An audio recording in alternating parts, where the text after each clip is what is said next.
एक प्रश्न, जर मी तुम्हाला सांगितलं की नमो शेतकरी योजनेचे 2,000 रुपये येण्यापूर्वी एक असा संकेत मिळतो ज्याच्याकडे जवळपास सगळेच शेतकरी दुर्लक्ष करतात, तर तुम्ही विश्वास ठेवणार का?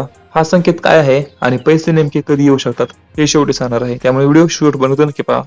नमो शेतकरी योजनेच्या हप्त्याची प्रतीक्षा सध्या लाखो शेतकरी करत आहेत. पण अनेकांना वाटतं की सरकार पैसे एका बटनावरती क्लिक करून लगेच खात्यामध्ये पाठवतं.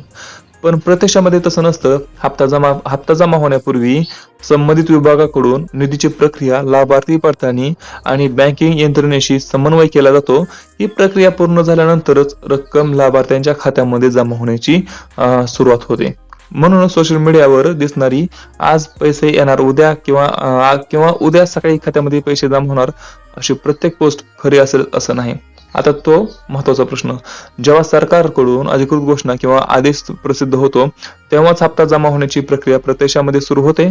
त्यामुळे अफवांपेक्षा अधिकृत अपडेटवरती लक्ष ठेवणं जास्त महत्वाचं आहे. आता सर्वात महत्वाचं माहिती म्हणजे पैसे कधी येणार. तर सध्या अधिकृत तारीख जाहीर झालेली नाही, मात्र उपलब्ध माहितीनुसार पुढील काही दिवसांमध्ये हप्ता येण्याबाबत निर्णय जाहीर होण्याची शक्यता आहे. म्हणजे मित्रांनो, आणखी सरकारनेच कोणती तारीख सांगितली नाही, सरकारने कोणती निश्चित तारीख सांगितली नाही. त्यामुळे आपण देखील कोणती तारीख सांगू शकत नाही की ह्या तारखेला पैसे येणार, त्या तारखेला पैसे जमा होणार. त्यामुळे व्हायरल मेसेजवरती विश्वास ठेवू नका. व्हायरल मेसेजवरती ॲपवरती विश्वास ठेवण्याआधी अधिकृत माहिती चेक करा. तर तुमचे काही प्रश्न असतील तर खाली कमेंटमध्ये नक्की विचारा. आपण भेटूया पुढच्या व्हिडिओमध्ये. तोपर्यंत जय हिंद, जय महाराष्ट्र.